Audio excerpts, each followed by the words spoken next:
It's Scott. And in this Give Me 5, it's best described as part 2 of what happens when I go ahead and try to clean out my office.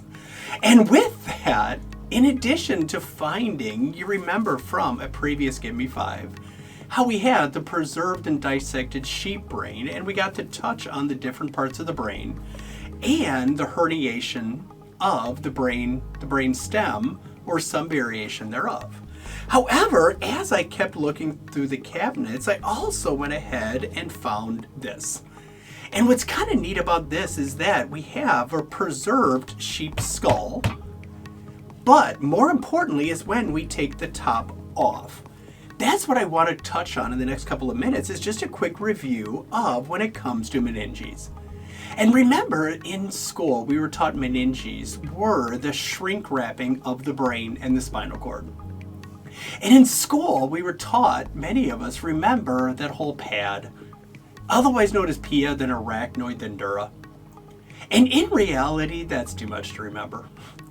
Because what's far more important to remember, especially in children, is number one, remember that exactly the same meninges, as we'll show you, that wrap your brain, also wrap your spinal cord. They're the same meninges. Number two, remember that the same fluid that flows through your brain also flows through your spinal cord. You don't have special spinal fluid and special brain cerebral spinal fluid. It's the same thing, meaning it goes from the brain back to the spinal cord and back up again. That's why it's so important in people if you do a spinal tap. Because your only goal is you want to get spinal fluid. Well, to do that, you could take a big needle and jab it through the skull into their head, and you could find the ventricle of the brain. Because remember, just like your heart has ventricles, your brain has ventricles as well. And if you were to go ahead, you can go ahead and stick a needle into the ventricle and get spinal fluid. Or a whole lot easier is we can go ahead and remember and do a spinal tap in the back. Because the same fluid that's in your back is also in your head. And why that's hugely important is in little kids. If you've got a little kid whose fontanelle is bulging through the roof, they are covered in a icky purple rash that doesn't blanch. They are actively seizing, looking as sick as a dog. Mom, with no medical training whatsoever, says, I think this is meningitis. If this child is horribly sick and the fontanelle is bulging and you know everything is under pressure, doing a spinal tap at that moment may not be the smartest thing we ever decided to do. Because when you stick that big needle in, all of that fluid now under pressure squirts out. And that's a huge deal because now the brain can simply follow the fluid right out and down the hole. So when we take a look from the inside, this is what I want to go ahead and just quickly touch on, is we're seeing a couple things. So as we go ahead and remove the skull, what's kind of neat is if you look at the brain that's still shrink wrapped right here, you see first of which this outer meninges.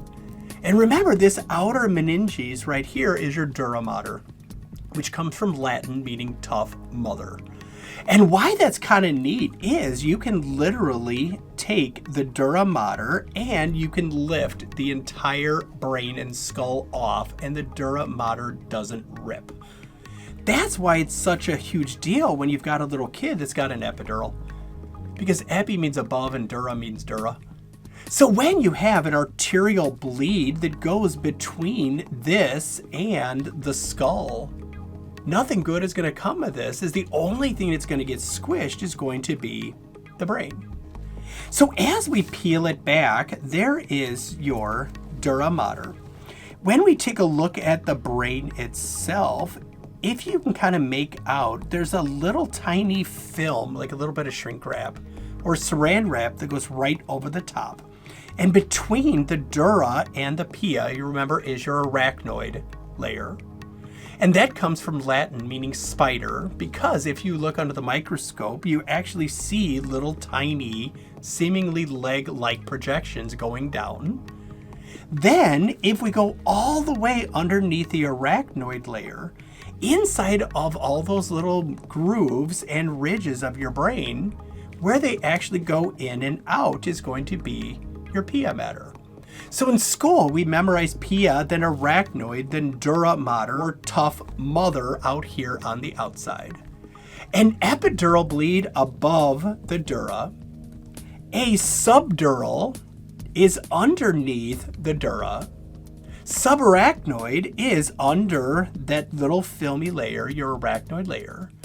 And intracerebral means when you're bleeding inside of the brain itself.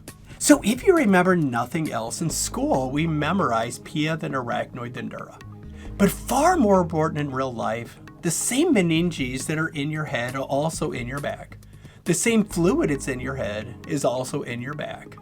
And if the pressure is sky high inside of the head, it's also sky high in your back.